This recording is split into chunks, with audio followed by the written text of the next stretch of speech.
Kung Fu Panda: The Dragon Knight Season 3 dropped on Netflix. Finally got a chance to finish it. And this is the final season of the show. And I like this season a lot less than the last two seasons. I hate to say that. I still like this season overall, but there's a couple problems with this season. First of all, this season does not flow as one season very well. It feels like the amount of episodes here. First of all, this is the longest season, it has 19 episodes, and most had like 13 to 12 episodes.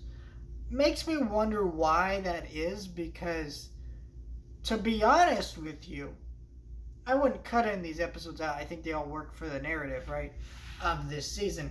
But I'm just wondering of like, wait a minute, was this meant to be season 4 and 3, and then they just decided to release it as season 3 because they just want to be done with the show?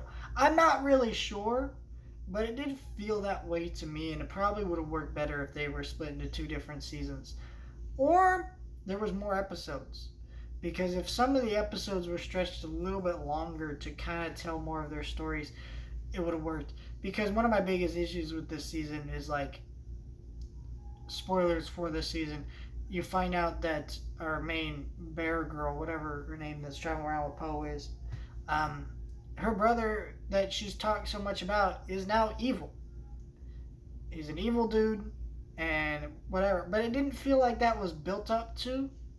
And so when he just becomes evil, it's like, whoa, what's happening here? They had kind of furthered his character a little bit. I kind of understood why he's evil and what his deal is. That would have been great, and that would have worked for another season, but they didn't do that. As it stands, I still enjoyed the season. I like what they did with a lot of the characters. Even the Weasel character, I like what they did with him. But it also makes me go, wait a minute, why didn't we like spend part of the season with Poe training this Weasel character to reach into his powers? It's just like in the last few episodes, like, oh, I have powers I can reach into. I'm like, oh, wait, like, we could have done more with it. It all felt so rushed by the end, and I'm not really sure why. Because I don't think Netflix would have been against picking this up for more seasons.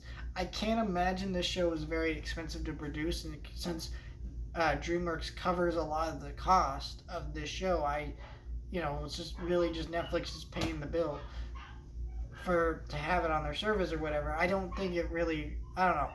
But I think it did give a nice conclusion to everything. It's probably the best out of the 3 different Kung Fu Panda shows that exist.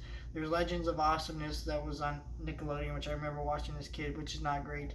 There's the Amazon Prime one, which is also not great. This one isn't great either. I think some people really wanted it to be with Jack Black returning, but I still think they were able to have enough fun with it and still make this show strong. And I enjoyed some of the characters that they introduced in the show, and I liked this show overall, and it worked for me. I can't wait for Kung Fu Panda 4 and to talk about Kung Fu Panda on the channel, but I'm a big Kung Fu Panda fan, so I was able to enjoy this show well enough.